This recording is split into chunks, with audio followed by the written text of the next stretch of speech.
Hi, hello. Welcome to the episode of Isaiah's Newsstand. It's your host, Isaiah Edwards. The date is June the 28th, 2026. Hopefully, this episode finds you well, in good spirits and high hopes. As for me, I'm doing pretty good.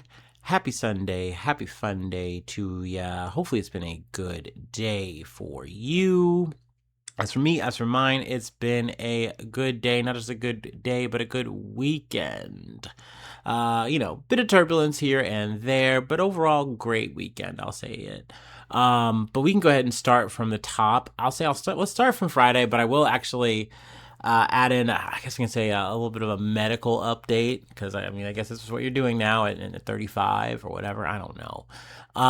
But I did get my results back from what was it? Wednesday? Yeah, Wednesday. And they were good, and that was good, from like the blood work and everything that they ran. But it was one of those situations, and I knew this was gonna happen, just given how like my visit went, even though I was like trying to be cheery and optimistic about it. That like we got a good answer in that regard, but nothing that was actually going to help me with my issue that I'm dealing with, that I'm going through.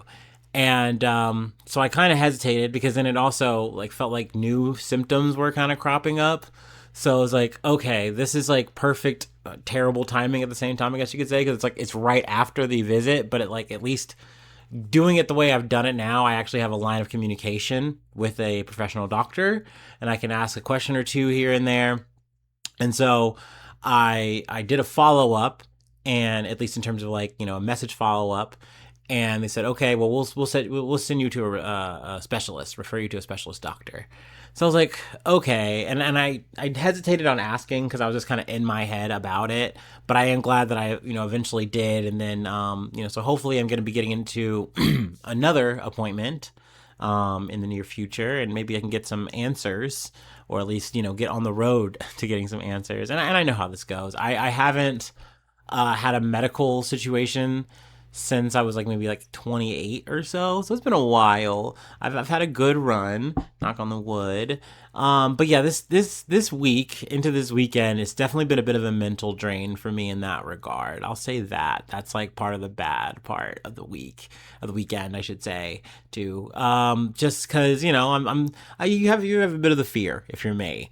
Yes, I'm a millennial. Yes, I'm like, Death Wish, whatever. I don't care, whatever. Life sucks. But like, no, like, generally things are going well, and I'd like them to be well in that regard. And I hate the feeling that I'm like breaking down, or things are like, I'm having problems. I'm like, I might have to live with these problems. It's just like, it just feels like there's a big question mark over my head, and I don't like that. But needless to say, I'm trying to be optimistic, trying to stay positive.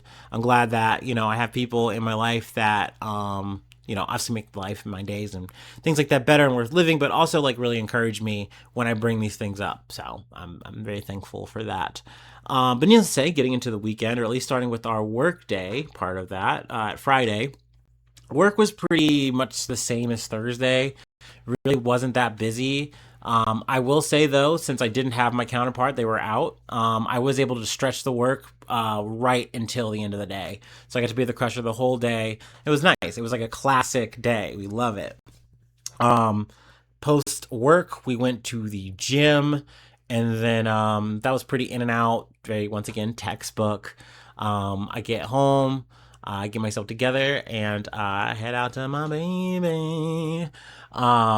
So I will say, this week going into, or the week we're going into, it's going to be pretty interesting, pretty dynamic, because I'm going to be helping Zoe move. So pretty much right off the bat, when I get to Zoe's place, I come in and I see that the mattress she ordered for the new apartment was here.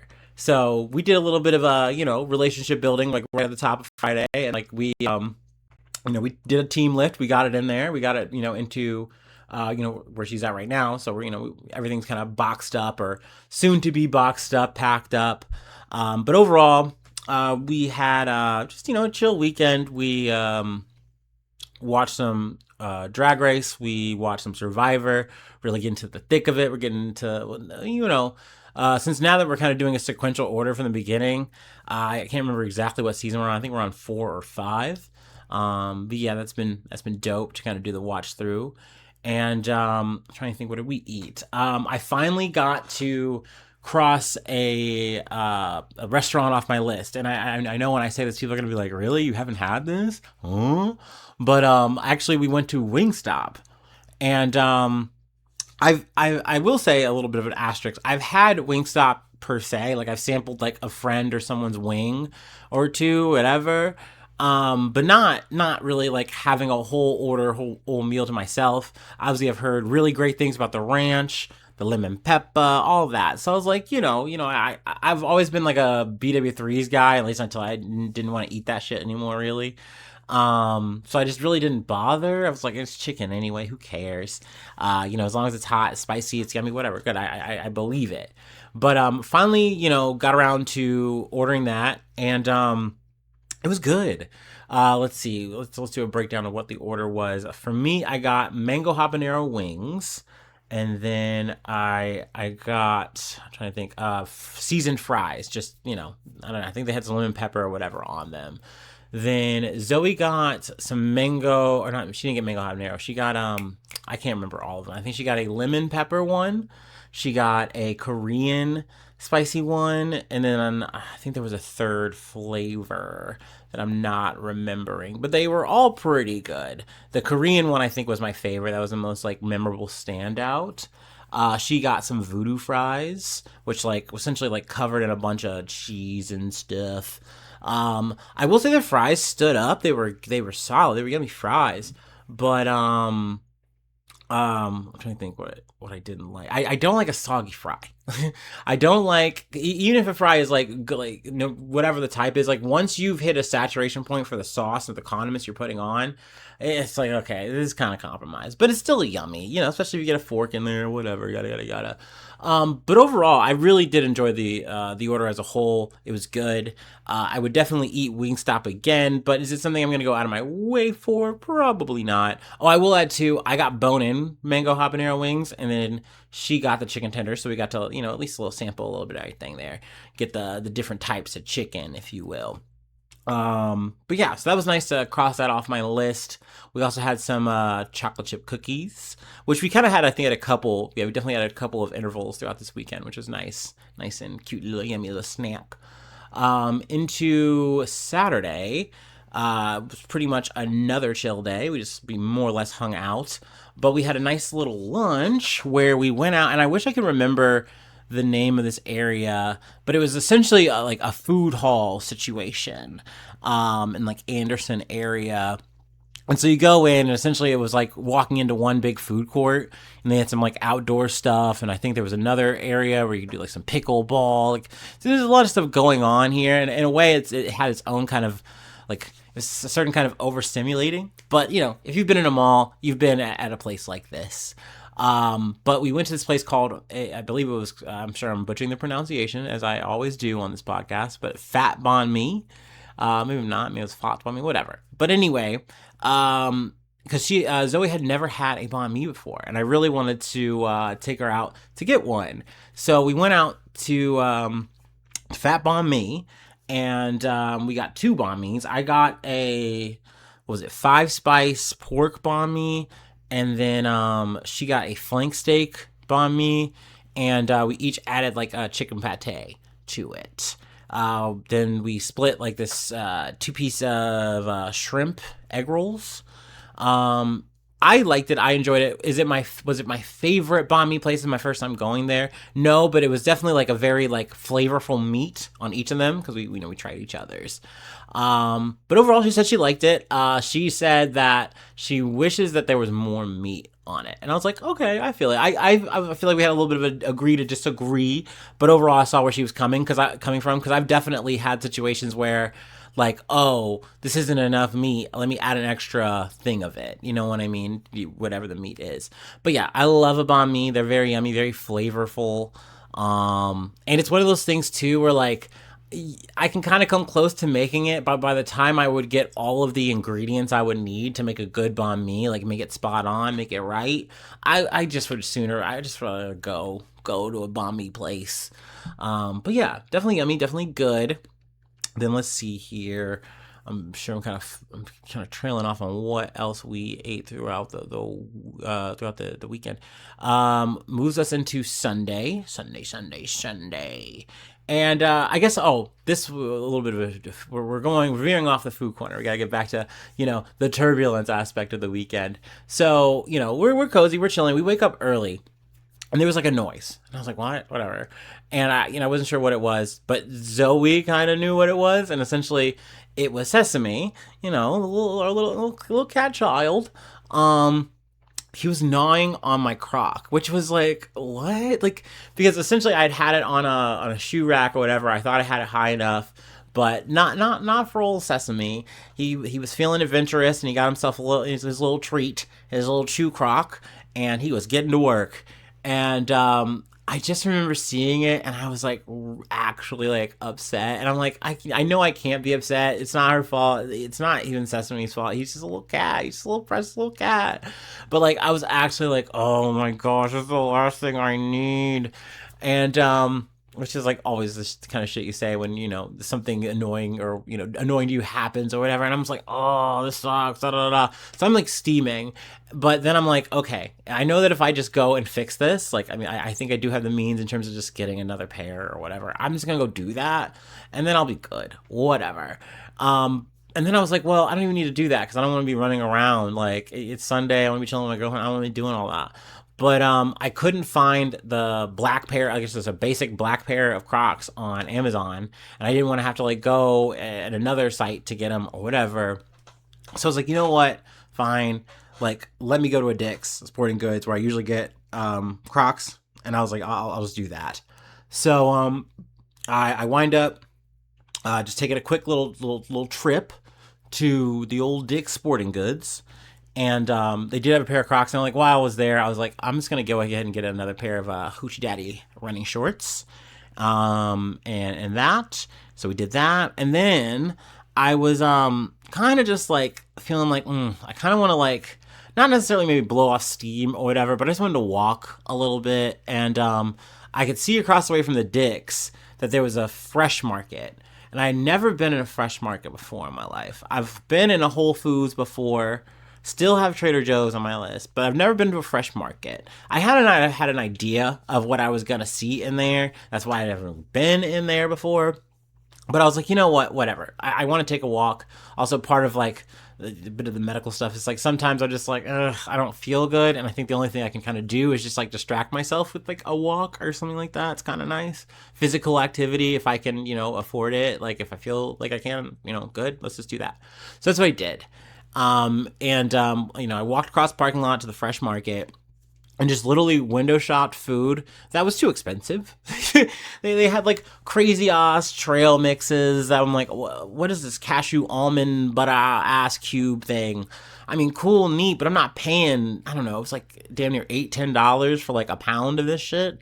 No, miss me with that. They had little fancy tinned fish and things like that. I'm sure my homie Ryan would have loved seeing that kind of stuff. But I mean, even then, it wasn't that exotic. Like, I feel like I've seen these little things in maybe smaller capacities, but just not a whole store. But then I go, guess the fuck I have. I live like 10 minutes away from a Jungle Gyms, which is like a supermarket of this kind of shit. You know what I mean? So it's like, in a way, I'm kind of jaded. But it was nice to just say I did it and, kind of go in there and tool around. I definitely did not feel like, I should have been in there, if that makes sense. You know what I mean? I definitely got asked by one of the people, like, hey, do you need help with anything? I'm like, no, I'm good. I'm cool. But after that, zip back to Zoe's. We hung out for the rest of the day, watched some Survivor, a little drag race before I left. Did a little brainstorming on the move stuff, what's the play. Oh, also, not only did the bed come, that was Friday, throughout Saturday and Sunday, the rest of the new couch she got also came in, and it came through in like 5 parts. And so part 1 came, and I'm like, okay, and we weren't sure like how the rest of it was going to come through, but it all came at once. Actually, like right after I had came back from the Crocs run, and then I had came back out to the car for something else when I had like came back up from a nap. And I was like, oh, this is the rest of the couch. Okay. Needless to say, I got in here a little bit. Test of strength. I was able to like get the pieces of the couch, all five of them pretty much up. I was like, okay, cool. That's good to know that I can at least handle that. Though I will say I wasn't handling it easily. Um, I was like muscling this piece of this couch, and then like some pizza guy was like coming through. He was like, yeah, that looks pretty heavy. And I'm like, yeah. So that was fun. That was cool. That was cute. But parting is such sweet sorrow. I had to leave. Had to go. We had our smooches. I'm missing one more food corner. And I do this. I get a little too ahead of myself. It's a lot to cram in. On the personal news and on the weekend recap. But Zoe did make bacon, egg, and like sourdough tostadas. They were pretty good. They were pretty yummy. Maybe tostadas is not the right word, but it was essentially on like a piece of sourdough bread. So yeah, that was good. That was yummy. Little runny yolk action. That was but yeah. And I am missing a thing on the Fat Banh Mi. There was also a thing called the papaya salad that they gave us. I know this is all over the place. Mea culpa. Forgive me. It's late. I'm tired. I didn't like the papaya salad. I think it's part of the reason I forgot mentioning it in the moment. The sauce that came with the egg rolls, pretty yummy. I kind of was a surprise, like surprisingly nice because it looked very vinegary, but it was actually yummy. But the papaya salad was just like, I don't know, a lot going on there. I think I would like a papaya by itself, but I didn't like that. It was like almost like a slaw situation, and no, I like a slaw, but not my fave. But let's see. After Zoe's, I headed to the gym. I got a pretty good gym session in there. Honestly, relatively similar to Fridays, but yeah, I got pretty sweaty, which was like a good indicator that this was a good pump. Post the gym, I came home. I, got unpacked, got a little, settled in. Did some research because we have a big episode. I'm doing a lot of yapping here, but we also have a lot to talk about. I'm going to try to do the best I can to kind of cram for the little bit of catch up. But then I had a snack while I was doing my research, and I did a little bit of stretching, but I'll confess I did a little bit of touch to toes, and that's about it. I should probably doing more, but so it goes. Let's see here. Let's go ahead and just do our startup, and let's just kick it off. Let's just talk about some news, okay? I'm blue in the face talking about me.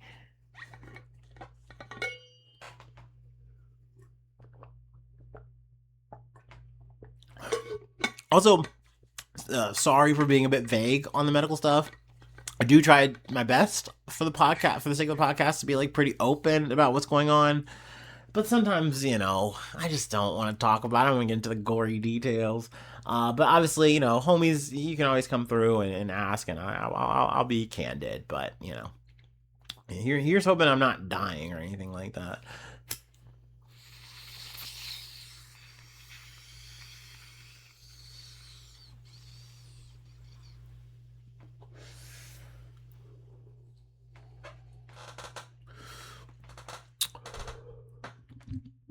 Okay. Starting off, CBS News, a bit of an Iran U.S. war update, which you really got to keep calling this shit a war. We are not done. We are not out of the woods at all.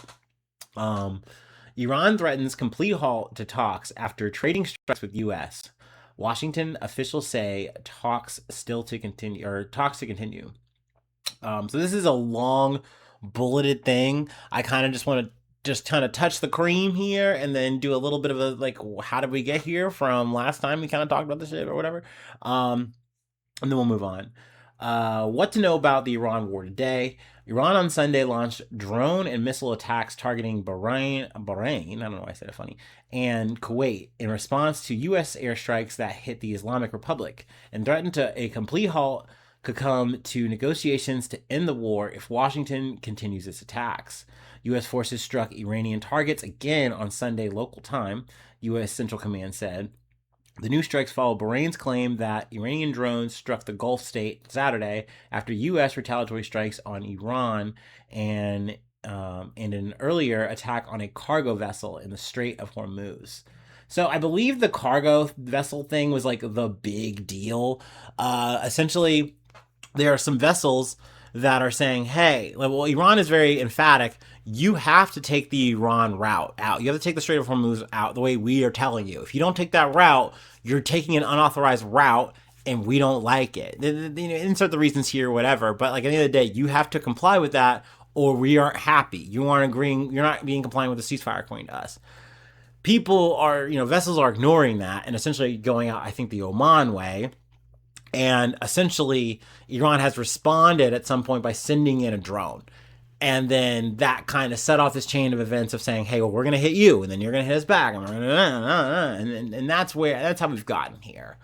But President Trump on Saturday threatened that the U.S. military will complete the job if Iran doesn't comply with the ceasefire, though Tehran and Washington appear to remain at odds on even basic points in their memorandum of understanding, including control of the Strait and how Iran will spend its unfrozen funds.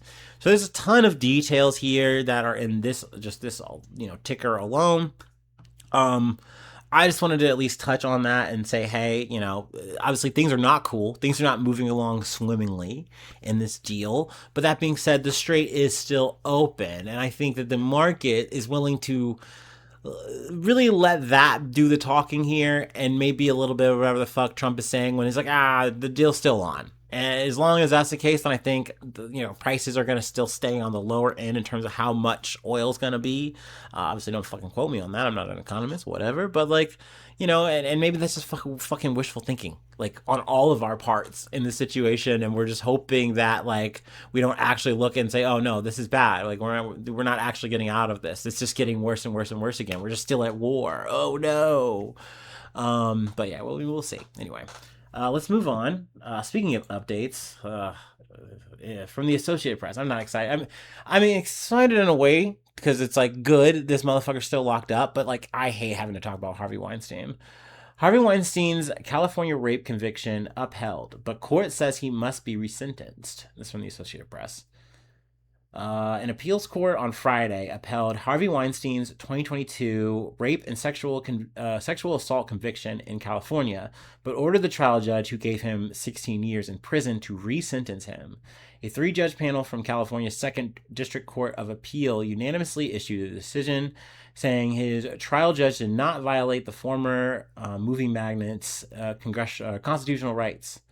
We reject his attempts to disturb the jury's guilty verdicts, the judges wrote in their opinion. There's more here, yada. There's some of this we've obviously tread before. And if you've been following this case, keeping up with it, then if not, then obviously you can check this article and get the details and all that here. But I feel like Harvey Weinstein's legal team was trying to find any and every inroads in either the New York case and in this California case to say, hey, this is a technicality, was this person doing this or that, actually, blah, blah, blah, blah, did they purge themselves, whatever the fuck, looking for any kind of hole that they could really just Swiss cheese through and say, hey, can we get another shot at a trial? Can we get another shot at whatever here? And so, they are going to be resentencing him on blah, blah, blah, yada, fucking yada, but he's still going to be in jail. I'm assuming for the rest of his fucking life between these two fucking cases. I hope, I pray, you know what I mean? Once again, we're knocking on the goddamn wood here. Like I said, fuck Harvey Weinstein. What a fucking piece of shit. Beyond tomatoes for this fucking man. You feel me? But obviously worth talking about. I didn't want to just lose this in the milieu of news, and time and all these kind of fucking things. So I wanted to, just cover that first and foremost, at least, highlight it, touch it a little bit there. Anyway, let's move on to Reuters. Small aircraft crashes into Beijing's tallest building, eyewitnesses say. An aircraft about the size of a car crashed into Beijing's tallest building on Friday, witnesses told Reuters, with police closing off roads around the skyscraper and authorities giving no information about the incident. The building, known as CITIC Tower of China Zun, is a 108-story skyscraper in Beijing's central business district. It is headquarters of the state-owned conglomerate CITC, or CITIC, as I said, group.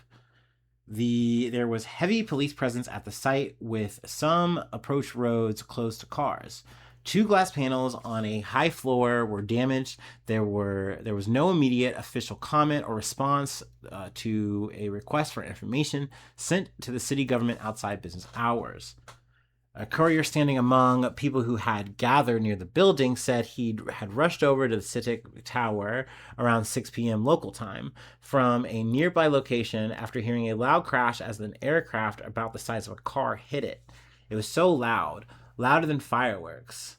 They go on to a bit about how, police, law enforcement were, making people delete footage of the crash and, I guess trying to suppress it, whatever.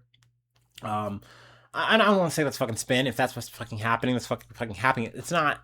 That's not really the point here. I feel like the focus should be more on the fact that there was a whole ass fucking aircraft accident, whatever. People died, all that. But I also get why Reuters is going to cover it that way, whatever. And it's worth mentioning that it's happening. But anyway. Let's see here. I'm skipping past it. I'm wondering, is there anything else? It was unclear if the crash was deliberate or accidental. Airspace is heavily restricted in downtown Beijing. One of the bystanders at the scene told Reuters he heard the loud crash too, and that it was very strange for a plane to fly into this area. A police officer told Reuters journalists to leave. Ask why. The officer said, "We all know why." So yeah, once again, Reuters was very focused on the fact that it's like they're trying to stop this from getting out. It's like, yeah, I know, China be China. I don't know, but do you have any details? No, okay, I get it, whatever. Maybe there'll be more to come, but we'll see. Anywho, sadly, this is a bit of a bundle in terms of our plane accidents here from BBC News. 11 killed after plane carrying skydivers crashes into eastern France. 11 people have died after a civilian aircraft carrying skydivers crashed in the town of Tomblain in eastern France, local officials said. The plane and all 10 passengers were killed, including 5 instructors and 5 people who were preparing to skydive for the first time. The plane was being used by a parachutist school, had taken off from Nancy Essy airfield when it crashed suddenly at around 11 local time. The Paris prosecutor's office had launched an investigation into the cause of the incident.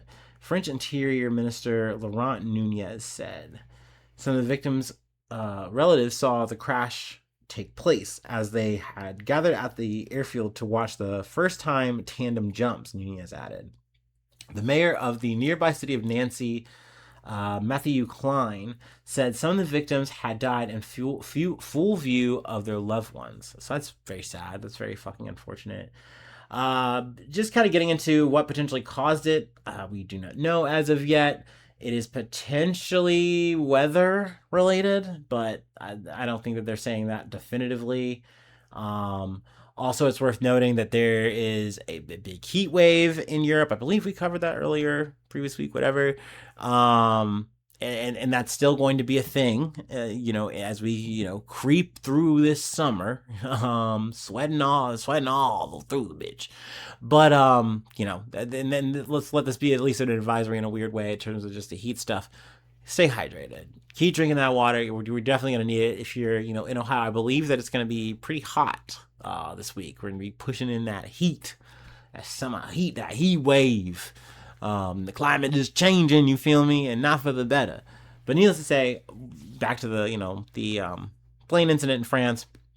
Obviously, condolences to everyone, who lost their lives in that situation. It's very tragic, for the families to have to witness that, to have to see that, to have to, endure that. So yeah, obviously condolences. But yeah, it's very unfortunate. I know we, at least news-wise, it feels like a lot of these are hitting my radar. it's sad. It sucks, man. And it doesn't. It's not something that gives me a fear of flying in general. I want to say that. I want to state that. I know y'all know how I feel about fucking helicopters. No, thank you, unless I gotta. But like, I am fine with going on a plane if I could afford it, and if I had the means to travel and all that, yada yada yada. You would catch me on a plane like you would catch me on a bus or a car, whatever. But it's always sad when you hear any kind of incident, accident, whether it be on land, whether it be at sea, whether it be in the fucking air. You know what I mean? So, anyway, let's go ahead and move along. Another story, another one that's not so great, but also from CBS. Three firefighters killed, two injured fighting wildfires near Colorado-Utah border. Three firefighters were killed and two sustained burn injuries when they were overcome by flames from fast moving wildfires in hot, windy conditions near the Colorado Utah border. The firefighters deployed emergency shelters during the burnover incident on Saturday in Mesa County, Colorado, the U.S. Interior Department said. They worked for the U.S. Wildland Fire Service and U.S. Forest Service, and were part of an interagency response to the Knowles and Gore fires, which merged with the other fires to form the Snyder Fire. Dude, what the fuck is this? Is a fire universe? So far, about 44 square miles or 114 square kilometers have burned. Temperatures in Grand Junction hit a high of 93 degrees Fahrenheit, 34 degrees Celsius, with winds gusting over 44 miles per hour or 71 kilometers per hour, according to the National Weather Service. The U.S. Wildland Fire Service, created earlier this year to streamline firefighting and fire reduction across public lands, said in a statement that it stands united with the Forest Service in grief and in our unwavering support for the loved ones left behind. So yeah, man, that's a bummer, man. Obviously, fires are a very much a constant in terms of just throughout a year. I know it always surprises me, like when we wind up talking about like fires in Canada, and like whenever that like the smog and moves throughout the U.S. because it just gets so thick, and like to know like yeah these are things that happen. It's just as once again talking about the climate thing and all that, like the conditions just become more primed, and therefore these just get worse. They happen more frequently. So yeah, we're gonna wind up covering them more often, and sadly, yes, you're gonna have these incidents where people do wind up losing their lives. The largest blaze, the Cottonwood Fire, was burning in rugged terrain in southwest Utah. Sorry, it ballooned Saturday to more than 144 square miles after marching through canyons and mountainsides, destroying part of a ski resort and other summer cabins along the way. So yeah, I mean, unfortunate to see this kind of stuff. It's Mother Nature just going actual scorched earth, and sucks when like once again people are literally caught in that. But it is good that at least you're seeing an organization in terms of like saying, hey, we are spotting this problem. We are clearly seeing we're not going to actually do anything about bringing this climate shit down, bringing the climate down. So we got to be aware. We got to be present. Also, I'm missing this, but the person who started, I guess I should say allegedly or whatever, started the Palisades fire, got off on a mistrial this week. That should have been on my docket. I missed it, and that's my bad. Maybe I can pull it up real quick. Let's see. Fire.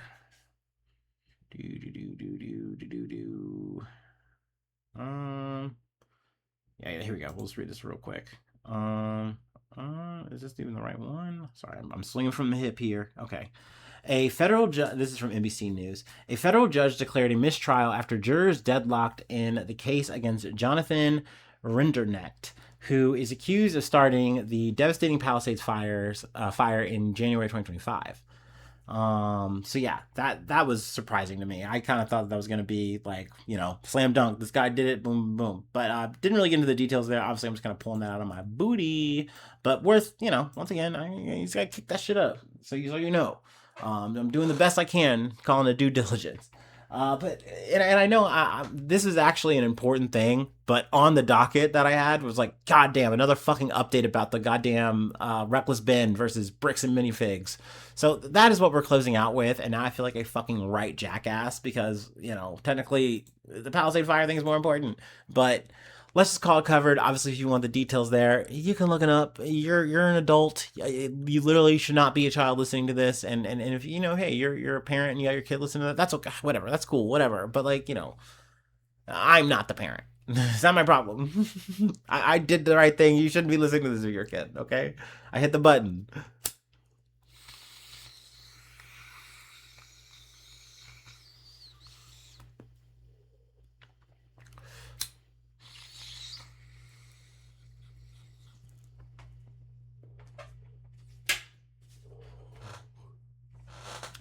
Also, I hate that I'm pulling this from like Dexter Toe. Dexter Toe. I hate this fucking. I shouldn't. That's a strong word, hate. But I'm not a fan. I guess of this outlet. It's not my favorite. But Reckless Ben's Bricks and Minifigs lawsuit moves to federal court after judge denies TRO change. Reckless Ben's Bricks and Minifigs lawsuit has moved to federal court after a Utah judge declined to sign a modified restraining order that could have affected whether he can post part 3 of his investigation. So where we had left off on Friday was like, oh, okay, things are clearing up potentially. They're moving into a phase of like potentially like settling this out of court, whatever. Psych. No, they're not, because part of this is Reckless Ben does want to post his video, and I get that for all the reasons. I think that's fine, as you should be able to. And essentially, they're like, no, that's not what's allowed. And so it's like, okay, well then he's gonna kick that shit all the way up, I guess. You know what I mean? So I do want to read a little bit more. The YouTuber, whose real name is Benjamin Snyder, has been covering an escalating dispute involving Bricks and Minifigs, the Manziel family, and former franchise operators connected to the company's Salem, Oregon store. And that the Manziel family, Brian Manziel, I believe, was like the main person, like, handling the whole thing for, I believe, his like father or whatever. Hit the whole little, Star Wars Lego collection, if you will. So I talked about that a little bit on Friday, thinking like, hey, we'll leave that there. We'll see what the next update is. And then like I literally, maybe not even 24 hours after I posted that, I got that on my phone. I was like, God damn it. God damn it. Because, I just hate leaving a story hanging like that. You know what I mean? Sticks in my craw. So there we go. For a bit of an update. The shit is getting thicker. Obviously I would like to see a resolution. I would like to see a resolution in favor of Ben, in favor of the Manziel family. At least this is how I'm viewing it. That's how I'm feeling it. That's my perspective, if you will. But we'll see what happens in court, I guess in federal court, in the future. But yeah, that's it for the day. That's really all I have for this weekend update episode. It's Sunday. I don't like to shill, so we're not gonna do that. Yeah, y'all know about the roll call. You can get with it, or you don't. That's okay. So yeah, I love you all the same. Thanks so much for tuning in. Thanks so much for being a friend, and hopefully I see you soon for some more good news. I love ya. Bye bye. Mwah.